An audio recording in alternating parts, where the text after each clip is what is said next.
Hi ಎಲ್ಲರಿಗೂ. ಇವತ್ತಿನ ವಿಡಿಯೋದಲ್ಲಿ ತುಂಬಾ ರುಚಿಕರವಾದ ಹಾಗೆಯೇ ತುಂಬಾ ಮೃದುವಾದ ಬೇಳೆ ಹೋಳಿಗೆಯನ್ನು ಮಾಡಿ ತೋರಿಸ್ತಾ ಇದ್ದೀನಿ. ಮೊದಲು ಕನಕ ಮಾಡೋಕ್ಕೆ ಹಿಟ್ಟನ್ನು ನಾದಬೇಕಾಗುತ್ತೆ. ಒಂದು ಬೌಲಿಗೆ 1 ಕಪ್ ಮೈದಾ ಹಿಟ್ಟು ಮತ್ತು 1/4 ಕಪ್ ಚಿರೋಟಿ ರವೆಯನ್ನು ತಗೊಂಡಿದ್ದೀನಿ. ಇದಕ್ಕೆ 1/4 ಚಮಚ ಅರಿಶಿನ ಹುಡಿ ಮತ್ತು 1/4 ಚಮಚ ಉಪ್ಪನ್ನು ಹಾಕಿ ಮೊದಲು ಎಲ್ಲವನ್ನು ಮಿಕ್ಸ್ ಮಾಡಿ ನಂತರ ಸ್ವಲ್ಪ ನೀರು ಹಾಕಿ ಹಿಟ್ಟನ್ನು ನಾದಬೇಕು. ಇವಾಗ ಇದಕ್ಕೆ 1 ಸ್ಪೂನ್ ಅಡುಗೆ ಎಣ್ಣೆಯನ್ನು ಹಾಕಿ ಹಿಟ್ಟನ್ನು ಒಳ್ಳೆ ಮಾಡಿ ನಾದಬೇಕು. ಹಿಟ್ಟು ಚಪಾತಿ ಹಿಟ್ಟುಗಿಂತಲೂ ಮೆದುವಾಗಿರಬೇಕು. ನೋಡಿ, ಈ ರೀತಿ ಇರಬೇಕು.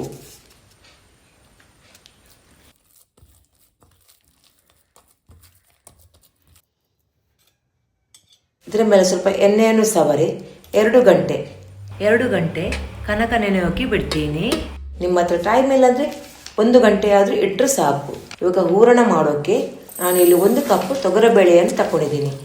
ತೊಗರಿಬೇಳೆ ಬದಲಿಗೆ ಕಡಲೆಬೇಳೆ ತಗೊಳ್ಳಬಹುದು. ಇದನ್ನು 2 ರಿಂದ 3 ಬಾರಿ ನೀರಲ್ಲಿ ಚೆನ್ನಾಗಿ ತೊಳೆದು ನಂತರ ತೊಗರಿಬೇಳೆಯನ್ನು ಕುಕ್ಕರಿಗೆ ಹಾಕ್ತೀನಿ. ಬೇಳೆ ಮುಳುಗುವಷ್ಟು ನೀರನ್ನು ಹಾಕಿ ಮುಚ್ಚಳ ಮುಚ್ಚಿ 2 ವಿಷಲ್ ಕೂಗಿಸ್ತೀನಿ.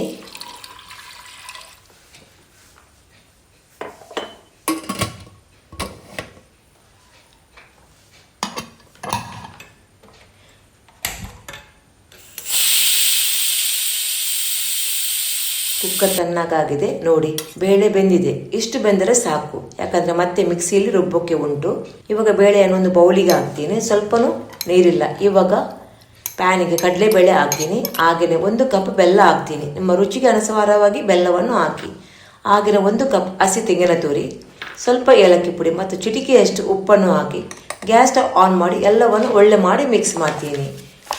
ನೋಡಿ, ಬೆಲ್ಲ ಕರಗಿ ನೀರಾಗಿದೆ. ಈಗ ಸ್ವಲ್ಪ ಹೊತ್ತು ಮಿಕ್ಸ್ ಮಾಡ್ತಾ ಬೇಯಿಸಬೇಕು. ಸ್ವಲ್ಪ ಹೊತ್ತಲ್ಲಿ ಡ್ರೈ ಆಗುತ್ತೆ.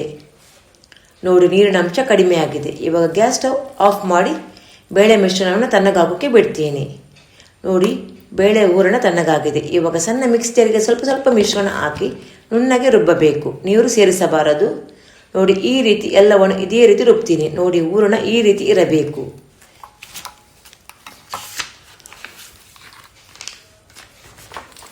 ಹೂರಣದು ಈ ರೀತಿ ಉಂಡೆಗಳಾಗಿ ಮಾಡಿ ಇಡ್ತೀನಿ. ಇಲ್ಲಿ ಕನಕನು ಒಳ್ಳೆ ನೆನೆದಿದೆ. ಪುನಃ ಸ್ವಲ್ಪ ಕನಕ ನಾದುತ್ತೀನಿ.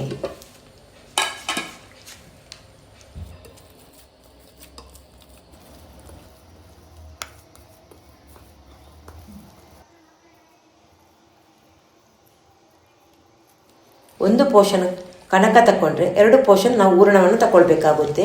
ಇವಾಗ ಹೋಳಿಗೆ ಮಾಡೋಕ್ಕೆ ನಾನು ಬಾಳೆ ಎಲೆಗೆ ಸ್ವಲ್ಪ ಅಡುಗೆ ಎಣ್ಣೆಯನ್ನು ಸ್ಪ್ರೆಡ್ ಮಾಡ್ತೀನಿ. ಸ್ವಲ್ಪ ಕನಕವನ್ನು ತಕೊಂಡು ಇದರ ಒಳಗೆ ಹೂರಣವನ್ನು ಇಟ್ಟು ಎಲ್ಲವನ್ನು ಈ ರೀತಿ ಕವರ್ ಮಾಡ್ತೀನಿ. ಉಳಿದ ಹಿಟ್ಟನ್ನು ತೆಗಿತೀನಿ.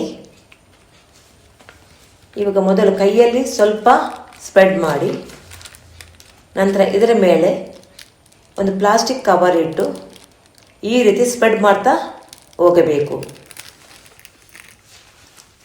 ನೋಡಿ, ಹೋಳಿಗೆ ತಟ್ಟಿ ಆಯಿತು. ಇವಾಗ ಫ್ರೈ ಮಾಡೋಕ್ಕೆ ಗ್ಯಾಸ್ ಸ್ಟವ್ ಆನ್ ಮಾಡಿ ಪ್ಯಾನ್ ಬಿಸಿ ಆಗೋಕ್ಕೆ ಇಟ್ಟಿದ್ದೀನಿ. ಇವಾಗ ತಟ್ಟಿದ ಹೋಳಿಗೆಯನ್ನು ಪ್ಯಾನಲ್ಲಿ ಹಾಕಿ ನಿಧಾನವಾಗಿ ತಿರುಗಿಸಿ ಹಾಕಿ ಫ್ರೈ ಮಾಡಬೇಕು. ನಾನು ಹೋಳಿಗೆ ಫ್ರೈ ಮಾಡೋಕ್ಕೆ ತೆಂಗಿನ ಎಣ್ಣೆಯನ್ನು ಯೂಸ್ ಮಾಡ್ತೀನಿ. ನಿಮಗೆ ತೆಂಗಿನ ಎಣ್ಣೆ ಬದಲಿಗೆ ತುಪ್ಪವನ್ನು ಬೇಕಾದರೆ ಯೂಸ್ ಮಾಡಬಹುದು. ನೋಡಿ, ಹೋಳಿಗೆ ಫ್ರೈ ಆಗಿದೆ. ಇದರ ಒಂದು ಪ್ಲೇಟಿಗೆ ತೆಗೆದಿಡ್ತೀನಿ. ಹಾಗೆಯೇ ಉಳಿದ ಎಲ್ಲ ಹೋಳಿಗೆಯನ್ನು ಫ್ರೈ ಮಾಡಿ ತೆಗಿತೀನಿ. ನೋಡೋಕ್ಕೆ ಎಷ್ಟು ಚೆಂದ ಕಾಣುತ್ತೋ ಹಾಗೆಯೇ ಮೆದುವಾಗಿ ತುಂಬ ರುಚಿಯಾಗಿದೆ ಕೂಡ. ನೀವು ಟ್ರೈ ಮಾಡಿ ನಿಮ್ಮ ಅನಿಸಿಕೆಗಳನ್ನು ಕಮೆಂಟ್ ಮೂಲಕ ಬರೆದು ತಿಳಿಸಿ. ನನ್ನ ಇವತ್ತಿನ ಬೇಳೆ ಹೋಳಿಗೆ ರೆಸಿಪಿ ನಿಮಗೆಲ್ಲರಿಗೂ ಇಷ್ಟವಾದರೆ ಒಂದು ಲೈಕ್ ಕೊಡಿ. ಎಲ್ಲರಿಗೂ ಥ್ಯಾಂಕ್ ಯು ಫಾರ್ ವಾಚಿಂಗ್.